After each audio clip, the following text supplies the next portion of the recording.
வணக்கம் உலக தமிழ் உறவுகளே! மீண்டும் ஒரு உலக நகர்வுகள் நிகழ்வினூடாக உங்கள் அனைவரையும் சந்திப்பதில் மகிழ்ச்சி.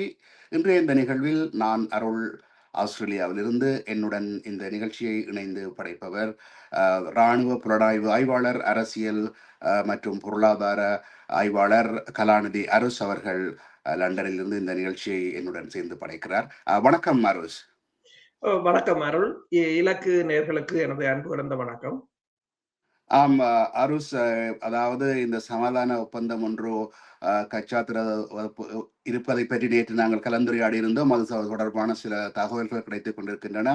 அந்த ஒப்பந்தம் கைச்சாத்துவதற்கு தயார்படுத்தல்கள் நடைபெற்றுக் கொண்டிருப்பதாகவும், அது சுவிட்சர்லாந்திலே நடைமுறை இருப்பதாகவும், அதே வேளையிலே இந்த ஈரான் சுதந்திரமாக எண்ணெய் விற்கலாம், சுதந்திரமாக இப்போதைக்கு தன்னுடைய வர்த்தக நடவடிக்கைகளை செய்யலாம் என்ற ஒரு தகவலை அமெரிக்க அதிபர் அறிவித்திருக்கிறார்.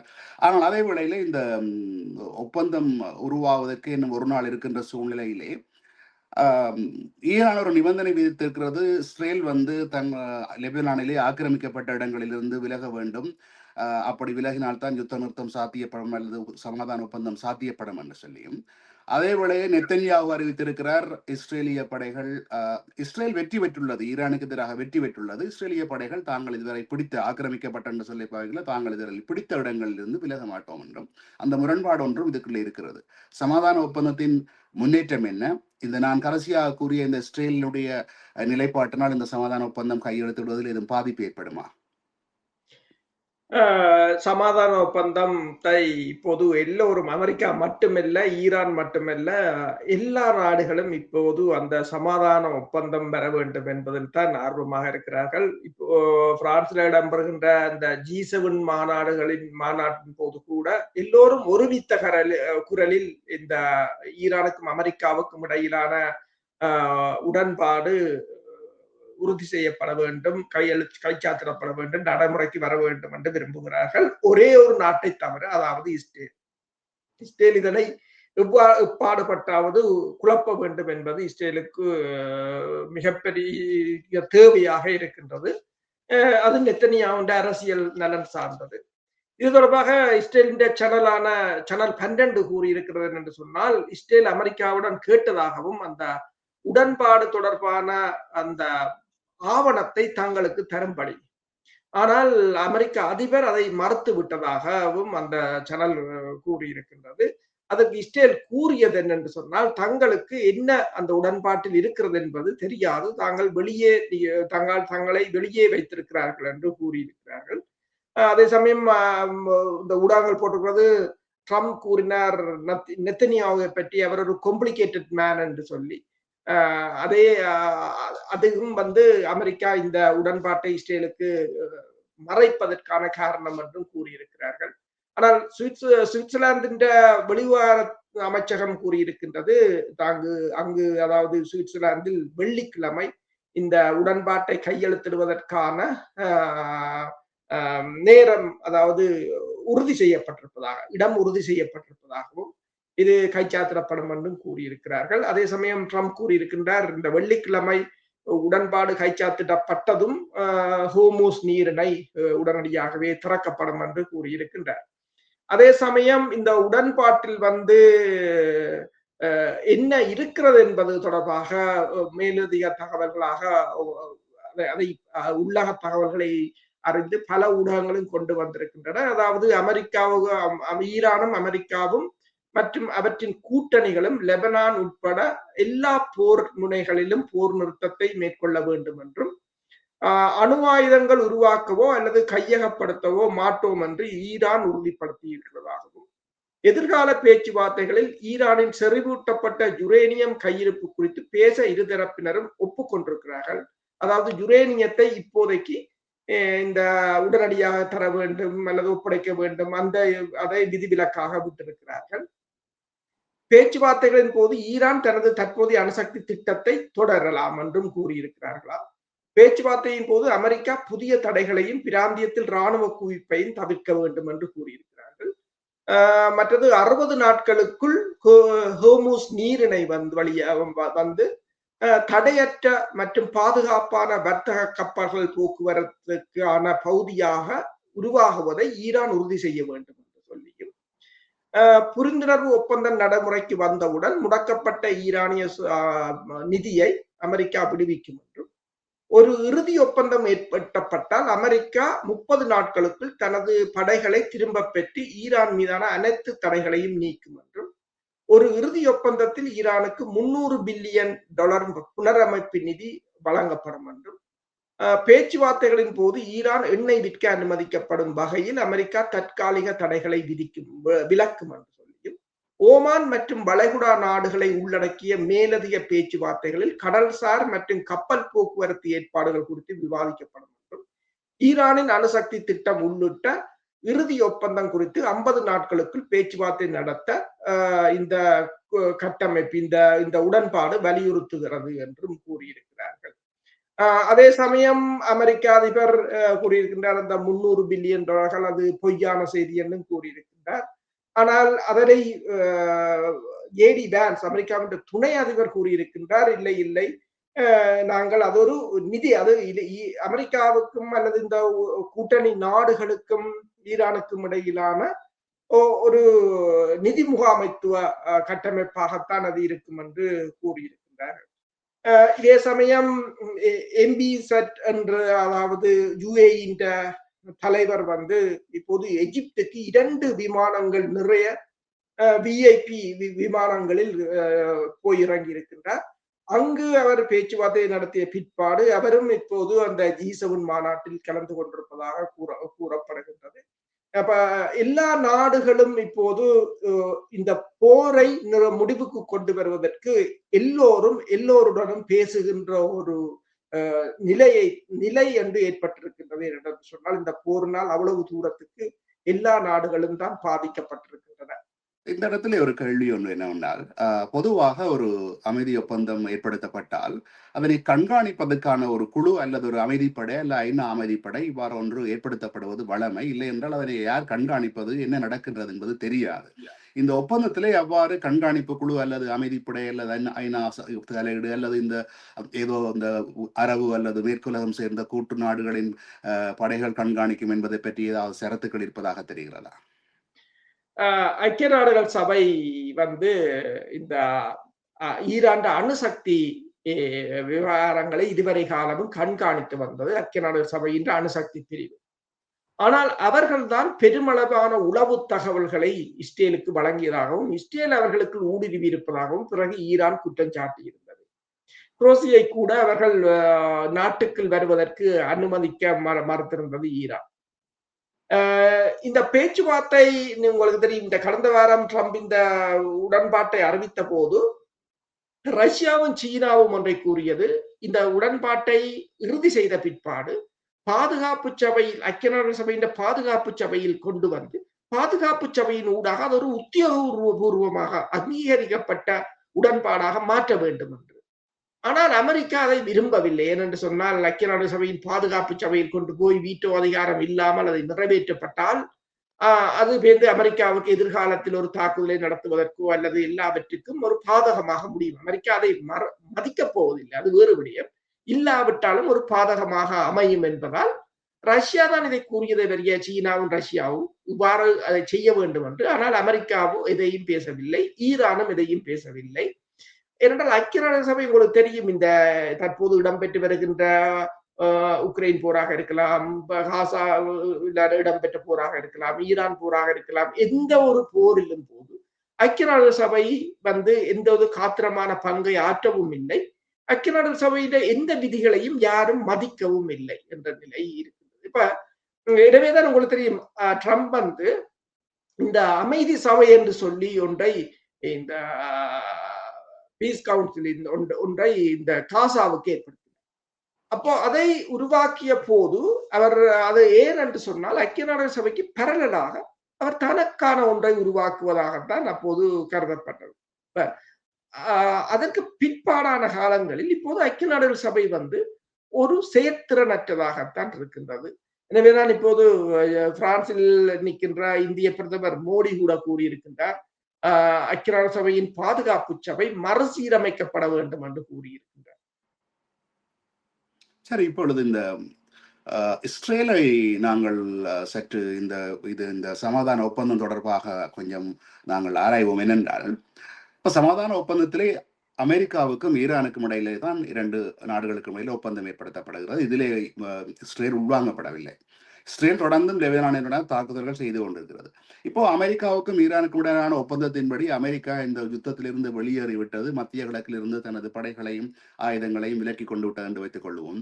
இப்போது நடந்து கொண்டிருக்கின்ற சூழ்நிலையில் தொடர்ந்து இஸ்ரேலுக்கும் ஈரானுக்கும் இடையிலான யுத்தம் தொடங்குவதற்கு அல்லது தொடர்வதற்கான சந்தர்ப்பங்கள் இருக்கிறது அல்லவா? தொடருமாக இருந்தால் ஹிஸ்புல்லாவும் தாக்குதலை தொடங்கும், சேரம் ஹவுதிகளும் கூட தாக்குதலை நடத்தலாம். ஈரான் தொடர் தாக்குதல் நடத்தினால் ஈரான் மத்திய கிழக்கு நாடுகளில் அமெரிக்க தளங்களை தவிர்த்து இனிமேல் அது இல்லைத்தானே என்று வைத்துக் கொண்டு இஸ்ரேல் மீது தாக்குதல் கொடுக்கிற சந்தர்ப்பம் இருக்கிறது அல்லவா? அதே நீங்கள் சொல்வது போலதான் இஸ்ரேலை பொறுத்தவரையில் இஸ்ரேல் என்ன பாடுபட்டாவது இந்த உடன்பாட்டை இல்லாது செய்து விடுவதற்கு முயன்று கொண்டிருக்கிறது. ஆனால் இஸ்ரேல் தாங்கள் இந்த போர் நிறுத்தத்துக்கு தாங்கள் அடங்க மாட்டோம் என்று கூறியிருந்தாலும் அமெரிக்காவை பொறுத்தவரையில் அல்லது ஈரானை பொறுத்தவரையில் இந்த போர் நிறுத்தம் இஸ்ரேல் அதாவது லெபனான் முனையையும் உள்ளடக்கியதாகத்தான் இருக்கும் என்று கூறியிருக்கிறார். எனவேதான் இன்று ஈரான் வெளிவார அமைச்சர் அப்பாஸ் அரக்சி ஒன்றை கூறியிருக்கின்றார். லெபனான் மீதான தாக்குதலை இஸ்ரேல் நடத்துமாக இருந்தால் இந்த சுவிட்சர்லாந்தில் கையெழுத்திடப்படுகின்ற உடன்பாடு அன்றே கால முறிவுக்கு வந்ததாகத்தான் ஈரான் கருதும் என்று கூறியிருக்கிறார். அப்ப இப்போ இஸ்ரேலிய ஊடகம் ஒன்றை கூறியிருக்கின்றது, காசா மீது மிகப்பெரிய ஒரு தாக்குதலை நடத்த இஸ்ரேலிய ராணுவமும் நெத்தனியாகவும் முற்பட்டிருந்த வேளையில் ட்ரம்ப் அதை தடுத்து நிறுத்தி இருப்பதாக கூறப்படுகின்றது. இந்த இஸ்ரேல் மீதான தாக்குதலுக்கு இறுதியாக ட்ரம்ப் இஸ்ரேலை தனது கட்டுப்பாட்டுக்குள் கொண்டு வரும்போது அவர் கூறியது என்று சொன்னால், இனி தாக்குதல் நடத்தினால் தான் தனது உதவிகளை நிறுத்துவேன் என்று அவர் இஸ்ரேலுக்கு எச்சரித்ததாக கூட கூறியிருக்கிறார். இஸ்ரேல் ஆனால் சிறிய அளவிலான தாக்குதல்களை லோ இன்டென்சிட்டி என்று சொல்றது நடத்தி கொண்டுதான் இருக்கின்றது.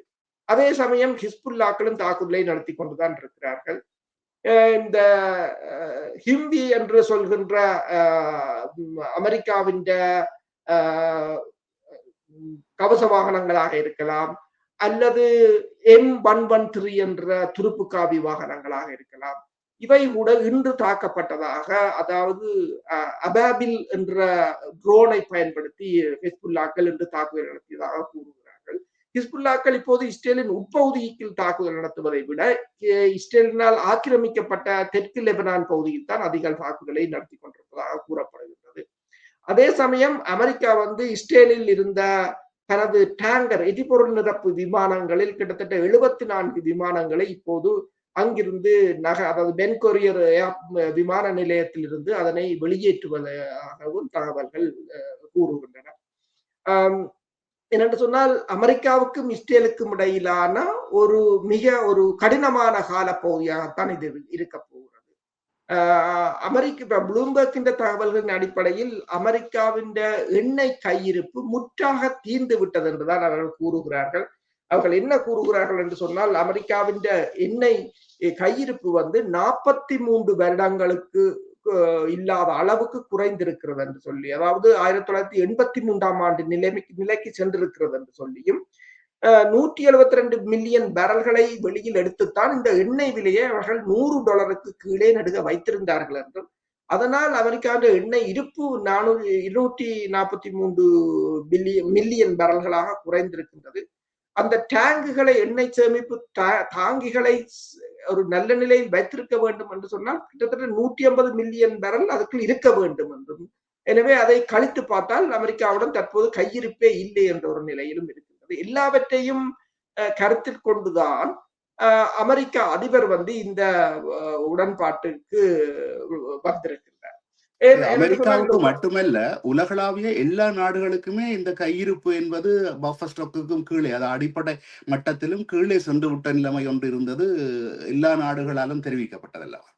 எல்லா நாடுகளும் தான் உண்மை. இது நான் அமெரிக்காவை கூறுகிறேன் என்றால் அமெரிக்காவுக்கு இதால் பாதிக்கப்படவில்லை என்றால், அமெரிக்காவின் முதலே கூறினார், ஹார்முஸ் நிர்ணயிலிருந்து தங்களுக்கு ஒரு சொட்டு எண்ணெயும் வாரையில் தங்களுக்கு தேவையில்லை என்று. அப்ப அவருக்கே இந்த நிலைமை என்று சொன்னால் நீங்கள் மற்ற நாடுகளை யோசித்து பாருங்கள். ஹார்மூசால எண்ணெயை இறக்குமதி செய்கின்ற நாடுகள். அதனால்தான் இந்தியா என்ன விலை கொடுத்தாவது எண்ணெயை கொண்டு வர வேண்டும் என்று போன இடத்தில் 3 கப்பல்களை இந்தியா இந்த கப்பல்களை அமெரிக்கா தாக்கி என்று சொன்னால் இந்த மைக் அடம்ஸ் என்றவர் அமெரிக்காவை சேர்ந்த ஒரு ஆய்வாளர் அவர் கூறியிருக்கின்றார், அமெரிக்கா ஈரானை ஒரு தற்செயலாக ஒரு உலக வல்லரசாக மாற்றி இருக்கிறது என்று சொல்லி. அதாவது அமெரிக்க எழுத்தாளரும் ஊடகவியலாளருமான மைக் அடம்ஸ் என்ன கூறியிருக்கிறார் என்று சொன்னால், ட்ரம்ப் தற்செயலாக ஈரானை இந்த தாக்குதல் மூலம் ஒரு உலக வல்லரசாக மாற்றி இருக்கிறார். அதே போலதான் நியூயார்க் டைம்ஸ் கூறியிருக்கின்றது என்று சொன்னால், ட்ரம்ப் ஈரானிடம் தோற்றார் என்று தலையங்கம் போட்டிருக்கிறார். அது தோற்றார் என்று போடவில்லை, படுதோல்வி அடைந்தார் என்று போட்டிருக்கிறது. ஈரானுடன் போரை தொடங்கி அதாவது சட்டவிரோதமாக இந்த மோதலை தொடர்ந்ததன் மூலம் ட்ரம்ப் ஒரு பெரும் தவறை செய்திருப்பதாகவும், அமெரிக்கா இராணுவ ரீதியாகவும் ராஜதந்திர ரீதியாகவும் பொருளாதார ரீதியாகவும் பலவீனமடைந்துள்ளது என்றும், மேலும் பல ஆண்டுகளாக அதன் மூலோபாய விலைகளை செலுத்தும் என்றும், இதற்கான மூலோபாய விலைகளை அதே நேரத்தில் ஈரான் 4 மாத போரில் இருந்து ஒரு மூலோபாய வெற்றியாளராக உருவெடுத்துள்ளதாகவும், நீண்ட தூர ஏவுகணைகள் மற்றும் இடைமறிப்பு அமைப்புகளை விரிவாக பயன்படுத்திய போதிலும் அமெரிக்காவால் ஈரானை முழுமையாக தோற்கடிக்க முடியவில்லை என்று நியூயார்க் டைம்ஸ் போட்டிருக்கின்றது. இப்ப இந்த எல்லா நிலைமையிலும் இது அமெரிக்க அதிபருக்கு இஸ்ரேல் மீதான ஒரு அழுத்தத்தை ஏற்படுத்துவதற்குத்தான் வழிவகுக்கும் என்று சொன்னால், அடுத்த ஒரு போரை நடத்துவதற்கான நிலையில் இப்போது அமெரிக்கா இல்லை. இந்த இடத்துல அமெரிக்கா வெளியேற்றத்தின் பின்னர் இஸ்ரேலால் தனித்து நின்று தாக்கு பிடிக்க முடியுமா? தற்செயலாக இவர்கள் ஹிஸ்புல்லா தாக்குதல் என்றதை காரணம் கூறிக்கொண்டு லெபனான் மீது தாக்குதல் நடத்துகிறார்கள். அதனால் ஈரானும் சண்டைக்குள்ளே உள்ளே வருகிறது. இப்பொழுது ஈரானும் தாக்க தொடங்கி ஹிஸ்புல்லாவும் நேரத்திலே தாக்க தொடங்கி இஸ்ரேல் ஹவுதிகளும் தாக்க தொடங்கினால் அமெரிக்காவின் துணையின்றி தனியே இஸ்ரேலினால் நின்று பிடிக்க முடியுமா? வெறும் ஆயுதங்களை உதவியாக மட்டும் வைத்துக் கொண்டு. அதுதான் என்றால் அமெரிக்கா முற்றாக நிறுத்தமாக இருந்தால் ஒரு வாரம் கூட இஸ்ரேலால் தாக்கு பிடிக்க முடியாது. அதுதான் நிலைமை. அதாவது நிதி உதவியாக இருந்தாலும் சரி, இராணுவ உதவியாக இருந்தாலும் சரி, அள்ளி வழங்கியது அமெரிக்கா தான். ஈரான் ஒன்றைத்தான் கூறியிருந்தது. ஈரான் தொடர்பாக ஆய்வாளர்கள் கூறும்போது, ஈரான் கொரம் ஷஹர் 4 என்ற ஏவுகணை கிட்டத்தட்ட 25 கிலோ வெடிமருந்துகளை 8,000 குண்டுகளை ஒரு ஏவுகணை சுமந்து செல்லக்கூடியது. அதை மறைக்கவும் முடியாது. அது குண்டுகளை அதாவது காற்று மண்டலத்துக்கு மேலே குண்டுகளை வெளியேற்றிவிடும். அதுக்கப்புறம் மறைக்க முடியாது. 1000 ஏவுகணைகள் இஸ்ரேலில் இருக்கிற அத்தனை தளங்களையும் அழிக்க போதுமானது என்று கூறியிருக்கிறார்கள். அப்ப இஸ்ரேல் ஒரு சிறிய நாடு, கிட்டத்தட்ட ஈரான் 80 மடங்கு, இஸ்ரேலை போல 80 மடங்கு. அப்ப இஸ்ரேல் எவ்வளவு அடித்தாலும் அது ஈரானில் ஏற்படுகிற சேதத்தை விட ஈரான் அடிக்கிற சேதம் கூடமாக இருக்கு. அதை தடுப்பதற்குமோ அல்லது திருப்பி தாக்குவதற்குமோ இஸ்ரேலிடம் அவ்வளவான வலிமை இப்போது இல்லை. ஏன் அமெரிக்கா உதவி செய்த நிலையில் கூட இஸ்ரேலால் போரில் தாக்கு பிடிக்க முடியாத நிலைமைதான் இருந்தது என்று சொன்னால், F-15 விமானங்கள் தான் அதாவது ஆழ ஊடுருவும் விமானங்கள், நீண்ட தூர பயணத்தை மேற்கொள்கிற விமானங்கள். அந்த விமானம் வீழ்ந்த பிற்பாடு உங்களுக்கு தெரியும், கடந்த வாரம் இடம்பெற்ற சண்டையில் இஸ்ரேலும் சரி அமெரிக்காவும் சரி ஏவுகணைகளைத்தான் பெருமளவில் பயன்படுத்தினார்களே தவிர விமானங்களை பெருமளவில் பயன்படுத்தவில்லை. இப்ப இந்த நிலையில் இஸ்ரேலால் ஈரானுடன் தாக்கு பிடிப்பது என்பது அமெரிக்காவின் உதவி இல்லாமல் நினைத்து பார்க்க முடியாது ஒன்றுதான். இந்த இடத்திலே ஒரு கேள்வி என்னவென்றால், பொதுவாக இப்ப மக்கள் மத்தியிலே பெட்ரோல் விலை குறைகிறது, பொருட்களின் விலைகள் குறைய போகின்றது, ஒரு மகிழ்வான செய்தியாகத்தான் இந்த சமாதான ஒப்பந்தம் இருக்க போகிறது. இந்த சமாதான ஒப்பந்தம் நிலைத்திருப்பதற்கான பல காரணங்கள் இருக்கின்றன என்று அவர்கள் தொடர்ந்து சந்தோஷமாக வைத்திருப்பதற்கான என்னென்ன காரணங்கள் இருக்கின்றன? அதாவது அமெரிக்கா ஏதாவது ஒரு பொய் காரணத்தை கூறி மீண்டும் இந்த ஒப்பந்தத்திலிருந்து வெளியேறி தாக்குதல் நடத்த வருமா இல்லையா? அல்லது இந்த இஸ்ரேலின் தூண்டுதலினால் மீண்டும் இந்த அமெரிக்கா உள்வருவதற்கான சந்தர்ப்பம் இருக்கிறதா? ஒரு கால அவகாசத்தை எடுத்துக்கொள்ளுகிறதா என்று சந்தேகமாக மக்களிடம் இருக்கக்கூடும் அல்லவா? இது நிரந்தரமானதா என்பதை அதை ஒரு சற்று விளக்க முடியுமா? நீங்கள் சொல்வது சரிதான். ஏனென்று சொன்னால் அமெரிக்காவை நம்ப முடியாது. அவர்கள் பேச்சுவார்த்தை நடத்தி கொண்டிருந்தாலும் சந்தர்ப்பம் கிடைத்தால் தாக்குவார்கள். இது ஈரானுக்கும் தெரிய வேண்டும். கடந்த 2 தாக்குதல்களும் பேச்சுவார்த்தைகளில் அவர்கள் இருந்த போதுதான் தாக்கினார்கள். எனவேதான் ஈரான் இந்த முறை மிகவும் கடுமையாக நடந்து கொண்டது. எந்தவித சட்ட விதிகளையும் அவர்கள் மதிப்பதில்லை. தங்களுக்கு ஒரு வசதி கிடைக்கிறா. இன்று ஈரானை சுவிட்சர்லாந்தில் கையெழுத்திடுகிற நேரத்தில் கூட ஈரான் அரசை வீழ்த்துவதற்கு ஒரு சந்தர்ப்பம் கிடைத்தது என்றால் அமெரிக்கா உடனே அதை தான் செய்யும். இது இயலாத கட்டத்தில் தான் அவர்கள் அதை அந்த நிலைக்கு வந்திருக்கிறார். அப்ப இதை தக்க வைக்க வேண்டும் என்று சொன்னால் ஈரான் இன்னும் பலமாக இருக்க வேண்டும். அதுதான் ஈரானுக்குள்ள ஒரே தெரிவாக இருக்கின்றது. ஏனைய நாடுகளும் இப்போது ட்ரம்ப் G7 மாநாட்டில் கலந்து கொண்ட போது ஒன்றை பேசியிருக்கிறார். நேட்டோ நாடுகள் தனக்கு உதவி செய்யவில்லை, ஆனால் நேட்டோ நாடுகளின் உதவி இன்றி தான் இந்த போரை வெற்றி பெற்றிருக்கிறேன் என்று கூறுகிறார். இப்ப நீங்கள் முதல் கூறியது போல, அதாவது பெஞ்சமின் நெத்தனியாவு தாங்கள் இந்த போரை வெற்றி பெற்றதாக கூறியது போல ஆளுக்கால் வெற்றியை கொண்டாடி கொண்டிருக்கிறார்கள். ஆனால் இந்த போரை நேட்டோ நாடுகளோ அல்லது அமெரிக்காவுடைய ஏனைய கூட்டணி நாடுகளோ அதில் பங்கெடுக்காமல் விட்டதுக்குரிய காரணமும் அதுதான். ஏனென்றால் அவர்களுக்கு இந்த போரின் போக்கு எவ்வாறு போகும், அது மட்டுமல்லாது அவர்கள் பங்கெடுத்தால் நாளைக்கு இந்த பொருளாதார ரீதியாக மேலும் மிகப்பெரிய ஒரு அழிவை சந்திக்க வேண்டி வரும் என்றுதான் இருக்கிறது. இந்த இடத்துல G7 மாநாட்டுக்கு சென்றிருந்த ட்ரம்பை பெரிதாக இந்த மற்ற நாட்டு தலைவர்கள் செங்கம்பளம் கொடுத்து வழக்கமாக வரவேற்பது போல வரவேற்கவில்லை என்றும், அதே வேளையிலே அந்த G7 மாநாட்டிலே இந்திய பிரதமர் மோடிக்கும் ட்ரம்புக்கும் இடையிலே பெரிதா இந்த இருவரும் முகம் கொடுத்து பேசவில்லை என்றும் கூட தகவல்கள் தெரிவிக்கின்றன.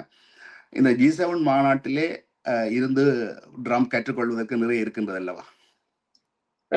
உண்மைதான். நீங்கள் G7 மாநாட்டை பார்த்தீர்கள் என்று சொன்னால் அதில் எல்லோரும் மனக்கசப்பான ஒரு நிலையில் தான் அதில் பங்கு பெற்றி இருக்கிறார்கள். முன்னே போல எல்லோரும் ஒரு கூட்டணியாக, நாங்கள் எல்லோரும் ஒரு கூட்டணி என்ற ஒரு அந்த ஒரு அந்நியோன்யம் அதில் ஒரு மிஸ்ஸிங்காகத்தான் இருக்கிறது. இந்த G7 நாடுகள தலைவர்கள அந்த குரூப் போட்டோ இருக்கும். அதுக்கு கூட மோடியும் ட்ரம்பும் வந்து ஒருவரை ஒருவர் அவாய்ட் பண்ணி, அதாவது இக்னோர் பண்ற என்றுதான் கூறியிருந்தார்கள், தவிர்க்க முற்பட்டிருந்தார்கள் நேர சந்திப்பது. ஆனால் அதன் பிற்பாடு அந்த மீட்டிங் நடந்த ஹோலில் வந்து அவர்கள் இருவரும் சந்தித்து கதைத்திருந்தார்கள். உக்ரைன் அதிபர் ஜெலன்ஸ்கியும் அங்கு வந்திருந்தார். அவரும் ட்ரம்ப் அவரையும் மதிக்கவில்லை, அவரையும் பொருட்படுத்தவில்லை என்று கூறினார்கள். ஆனால் பிறகு பிரான்ஸ் அதிபர் அவரிடம் கேட்டிருந்தார், நீங்கள் கட்டாயம் ட்ரம்பை வண்டு வண்ணாக சந்திக்க வேண்டும் என்று சொல்லி பிறகு சந்தித்திருப்பதாக கூறப்படுகிறது. நீங்கள் கூறியது போலதான் ஏனையவர்களும் முன்னைய போல ட்ரம்புடன் பெரிதாக அந்நியோன்யமாக அங்கு இருக்கவில்லை. இந்தியாவுக்கு இப்போ ஒரு மிகப்பெரிய பிரச்சனை என்னென்று சொன்னால், இந்த இந்தியாவின் 3 கப்பல்கள் தாக்கப்பட்டது. அந்த 3 கப்பல்களில் தாக்கப்பட்டது. அதில் இறந்தவர்களில் ஒருவர் வந்து அந்த ஒரு கப்பலின் பிரதம பொறியியலாளர், 2 பேர் மாலுமிகள். ஆனால் அமெரிக்கா வந்து ஒரு மன்னிப்பு கேட்கவும் இல்லை, அது தொடர்பாக ஒரு வருத்தம் தெரிவிக்கவும் இல்லை என்றது இந்தியாவில இப்போது மிகப்பெரிய ஒரு கொந்தளிப்பாக மாறி இருக்கிறது.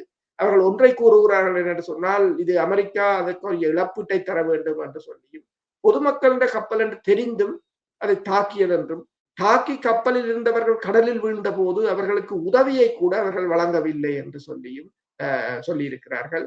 அதே சமயம் இந்தியாவில் இருக்கின்ற மேஜர் ஜெனரல் பக்ஷி, அவர் வந்து தொடர்ச்சியாக இந்தியா தொடர்பாக பேசுறவர். இந்த முறை அவர் கடும் காட்டமாக அமெரிக்காவுக்கு எதிராகத்தான் பேசியிருந்தார். அவர் ஒரு ஓய்வு பெற்ற ராணுவ உயர் அதிகாரி. அவர் கூறினார் என்னென்று சொன்னால், சீனாவின் எத்தனையோ கப்பல்கள் போய் எண்ணெயை ஏற்றி கொண்டு வந்தன. ஈரானில் இருந்து வழங்கப்படுகின்ற எண்ணெயில் 90% எண்ணெய்கள் சீனாவுக்கு தான் போகின்றன. ஆனால் சீனாவின் கப்பல்களையோ அல்லது ரஷ்யாவின் கப்பல்களையோ அமெரிக்க கடற்படை தொடவில்லை. ஆனால் இந்தியாவின் கப்பல்களை 3 கப்பல்களை தொடர்ச்சியாக அடித்தது என்றது தங்களுக்கு மிகப்பெரிய ஒரு ஏமாற்றத்தை அளித்திருப்பதாக கூறியிருக்கிறார்கள். இதுதான் அந்த மோடிக்கும் ட்ரம்புக்கும் இடையிலான அந்த G7 மாநாட்டில் இருவரும் ஒருவரை ஒருவர் தவித்துக் கொண்டதற்கான காரணமாக கூட இருக்கலாம். சரி, இப்ப நாங்கள் நேற்று கூறிய அந்த விமானம் விழுந்தது சம்பந்தமான கொஞ்சம் மேலதிக தகவல்களுடன் பெறுவோம். அந்த விமானம் B-52 வகையைச் சேர்ந்த போயிங் நிறுவனத்தினால் தயாரிக்கப்பட்ட 1952ஆம் ஆண்டிலிருந்தே பாவனையில் இருக்கக்கூடிய அந்த அணுகுண்டை தாங்கி செல்லக்கூடிய விமானம். நான் நினைக்கிறேன் அது இன்று வரையில் விபத்து நடந்ததான தகவல்கள் இல்லை. அவ்வளவுக்கு பாதுகாப்பான ஒரு இத்தனைக்கு ப்ரொப்பல்லர் என்ஜின் பொருத்தப்பட்ட ஒரு நீண்ட காலம் சேவையில் இருக்கின்ற மிகவும் பாதுகாப்பான விமானம். அதே வேளையில் உக்ரைனிலும் வேறொரு விமானம் விழுந்ததாக தகவல் இருக்கிறது. இவ்வளவு பாதுகாப்பான விமானம் விழுந்து 8 பேர் இறந்திருக்கிறார்கள். அதில் இருந்தவர்கள் 7 பேர் காப்பாற்றப்பட்டதாக தகவல். நேற்று நாங்கள் இதை பற்றி சற்று ஆராய்ந்திருந்தோம். இன்று வரை உங்களுக்கு ஏதாவது தகவல்கள், இது ஏதாவது சதியாக இருக்குமா, அல்லது என்ன காரணத்தால் இந்த விபத்து ஏற்பட்டிருக்கலாம் இவ்வளவு பாதுகாப்பான விமானத்துக்கு என்று எதுவும் தகவல்கள் உள்ளனவா? அமெரிக்காவுக்குள் மிகப்பெரியொரு என்னென்று சொல்றது, மிகப்பெரியொரு உள்ளகத்திலே மிக ஒரு பலவீனமான நிலையாகத்தான் இருக்கின்றது. கிட்டத்தட்ட 3 தடவைகள் ட்ரம்ப் மீது கொலை முயற்சி மேற்கொள்ளப்பட்டிருந்தது. ஒரு தடவை அவர் காயமடைந்திருந்தார். அதே போல அமெரிக்காவுக்குள் உள்ளுக்குள் இருந்த எண்ணெய் சுத்திகரிப்பு நிலையங்கள் கூட பல தீப்பற்றி எரிந்திருந்தன. இப்போது கூறுகிறார்கள் கனடாவில் ஆல்பர்டா எவ்வாறு பிரிந்து போக போகிறது, அதே போல அமெரிக்காவின் சியாட்டில் பகுதி தனி நாட்டுக்கான வாக்கெடுப்பை கோரப்போகிறது என்று சொல்லி இப்போது FBI கூறியிருக்கிறது அமெரிக்காவின் வெள்ளை மாளிகை மீது மிகப்பெரிய ஒரு தாக்குதல் திட்டம் இருந்ததை தாங்கள் முறியடித்திருப்பதாக கூறியிருக்கிறது. இந்த நிலையில் தான் இப்போது இதில் 2வது விமானம், அதாவது இந்த B-52 விழுவதற்கு முன்னர் முதல் நாள் F-18 சூப்பர்ஹார்னட் விமானம் ஒன்று வீழ்ந்திருந்தது. 24 மணி நேரத்துக்கு B-52 விமானம் வீழ்ந்திருந்தது. இந்த விமானம் நீங்கள் சொல்வது போல 1952களில் உருவாக்கப்பட்டாலும் அவர்கள் அதை அந்தந்த நேரத்துக்கு அப்கிரேட் பண்ணி கொண்டு வந்தார்கள். இப்ப புதிதாக அதற்கு AN/APQ 182 AESA என்று சொல்கின்ற நவீன ரடாரும் அதுக்கு பொருத்தப்பட்டதாகவும் கூறப்படுகின்றது. அந்த விமானம் தான் விழுந்திருக்கிறது. கிட்டத்தட்ட $750 மில்லியன் பெறுமதியான விமானம். அமெரிக்காவுக்கு அது ஒரு மிகப்பெரிய இழப்பென்று தான் கூறுகிறார்கள். நீங்கள் கூறியது போலதான் இதுவரை காலமும் அந்த விமானங்கள் வீழ்ந்ததில்லை. இயந்திர கோளாறுகளால் வீழ்ந்தது குறைவு. ஆனால் இப்ப உங்களுக்கு தெரியும், கடந்த மாதம் நான் ஒன்றை சொல்லியிருந்தேன். அமெரிக்காவின் FBI வெப்சைட்டை, FBI தகவல்களை ஈரான் ஹேக்கர்ஸ் குழு ஹேக் பண்ணியிருந்தது.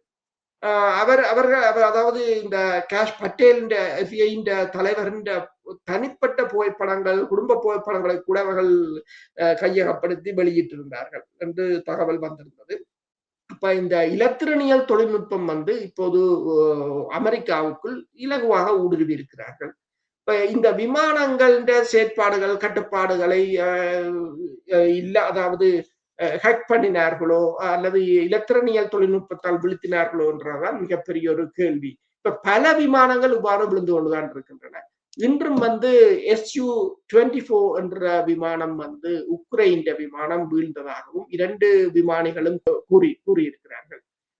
இந்திய விமானம், பாகிஸ்தான் விமானம் என்று சொல்லி இந்த கடந்த வாரத்துக்கு கிட்டத்தட்ட நான் நினைக்கிறேன் 14 விமானங்களுக்கு மேல் வீழ்ந்திருக்கின்றன. உலகம் எல்லாரும் வீழ்ந்திருக்கின்றன. இப்ப 2025ஆம் ஆண்டு நடைபெற்ற இந்திய பாகிஸ்தான் போரின் போது இந்தியாவின் ரஃபேல் விமானத்தின் ஹொப்பிட்டை கூட ஹேக் பண்ணி அங்கு பைலட்டுகள் பேசுவதை தாங்கள் கேட்டதாக பாகிஸ்தான் விமானிகள் தெரிவித்திருந்தனர். அதாவது தொழில்நுட்பம் மிக வேகமாக வளர்ந்து கொண்டிருக்கின்றது. அதை எல்லோரும் அதில் முன்னகர்ந்திருப்பதால் இப்போது அந்த பெரிய வல்லரசுகளிடம்தான் இந்த தகமைகள் அல்லது இதற்கான தொழில்நுட்பம் இருக்கும் என்றது இல்லை. இந்த இடத்திலே அதாவது இந்த வெள்ளை மாளிகை மீது தாக்குதல் முயற்சி ஒன்று, பெரிய தாக்குதல் முயற்சி ஒன்று முறியடிக்கப்பட்டது என்று அதை யாரால் எதற்காக என்பதை பற்றி எதுவுமே குறிப்பிடாமல் அவர்கள் கூறியிருப்பது கொஞ்சம் சந்தேகத்தை ஏற்படுத்துகிறது. பாவம், மேலதிக தகவல்கள் வந்தால். இறுதியாக இந்த நிகழ்ச்சியை முடிப்பதற்கு முன்னர் ஒரு கேள்வி. பெட்ரோலிய விலை, அதாவது பேரல் ஒன்றினுடைய மசகு எண்ணெயினுடைய விலை எந்த அளவுக்கு போகலாம் என்று எதிர்பார்க்கிறீர்கள்? ஏனென்றால் நீண்ட காலமாக தட்டுப்பாட்டுக்கு பின்னர் திடீரென்று ஓவர் சப்ளை, அதீத வழங்கல் நிலைமை ஒன்று வருகின்றபடியால் விலை சற்று அதிகம் குறைவதற்கும், பெட்ரோல் உலக அளவிலே பெட்ரோலின் விலைகள் குறைவதற்கும் சந்தர்ப்பம் இருக்கிறது அல்லவா? இதை பற்றி கூறுங்களேன். அதாவது போர் தொடங்குவதற்கு முதல் கிட்டத்தட்ட 60-70க்குள்ளதான் அந்த பெட்ரோல் மசகு எண்ணெய் விலை இருந்தது. ஆனால் இந்த போர் உங்களுக்கு தெரியும், ஒரு நாளைக்கு 20 மில்லியன் பேரல் எண்ணெய் இந்த ஹார்மூஸ் நீரிணையினால் வெளியில் வருவதுண்டு. 100 நாட்கள் அப்ப 100 நாட்களுக்கும் 20 மில்லியனை பெருக்கி பார்த்தால் தெரியும் எவ்வளவு ஷோர்டேஜ் உலகத்துல இருந்தது என்று சொல்லி. பல நாடுகள் இப்ப ஜப்பானாக இருக்கலாம், தென்கொரியாவாக இருக்கலாம், பல நாடுகள் இந்த எண்ணெய்களை கையிருப்பில் இருந்தது தான் வெளியில் விட்டிருக்கிறார்கள். இப்போது இனி வரும் எண்ணெய்களை அவர்கள் கையிருப்புக்குள் கொண்டு வர வேண்டும். அடுத்ததாக பல எண்ணெய் சுத்திகரிப்பு நிலையங்கள் முற்றாக இயங்குமா என்றும் தெரியவில்லை என்று கூறுகிறார்கள். இப்ப கட்டார்ந்த எல்என்ஜி கூட ஒரு பகுதி சேதமடைந்த பகுதி 5 வருடங்கள் எடுக்கும் என்றார்கள் அதை திருத்தி முடிப்பதற்கு. அவ்வாறு பல இருக்கின்றன. முன்னைய உடனடியாக முன்னைய நிலைக்கு திரும்பாது என்று கூறுகிறார்கள். அது மட்டுமல்லாது இந்த போரில் அமெரிக்கா வெற்றி கிட்டவில்லை. அப்ப அமெரிக்கா வெற்றி கிட்டாத நேரத்தில் அது எந்த நேரமும் அதாவது இந்த மத்திய கிழக்கு இனி ஈரான் ஒரு பலமான நிலையில் இருக்கின்ற மத்திய கிழக்காகத்தான் இருக்க போகுது. அப்ப அங்கு பாதுகாப்பு பிரச்சனைகள் தொடர்ந்து இருக்கத்தான் போகின்றது என்னும் போது தளம்பலாகத்தான் இருக்கு. சரி, இந்த நிகழ்ச்சியை இன்று முடிப்பதற்கு முன்னர் இப்பொழுது அதாவது உலக கால்பந்து கிண்ணம் நடைபெற்றுக் கொண்டிருக்கின்றது. அதில் ஒரு செய்தி ஒன்று, ஈரான் அமெரிக்காவின் நியூசிலாந்துக்கு எதிராக விளையாடி 2 பேருக்கும் 2-2 என்ற கோல் கணக்கிலே சமநிலையில் அந்த விளையாட்டை முடித்திருக்கிறார்கள். ஆகவே சண்டையிட்ட நாடுகள் 2 இப்போது 2லே அந்த இன்னொரு நாட்டின் விருந்தினர்கள் இருக்கிறார்கள் என்ற செய்தியை கூறிக்கொண்டு இன்றைய இந்த நிகழ்ச்சியை இத்துடன் முடிவு செய்கிறோம். மீண்டும் இன்னொரு நிகழ்ச்சியில் உங்கள் அனைவரையும் சந்திக்கும் வரை உங்களிடமிருந்து விடைபெறுகிறோம். நன்றி, வணக்கம். நன்றி, வணக்கம்.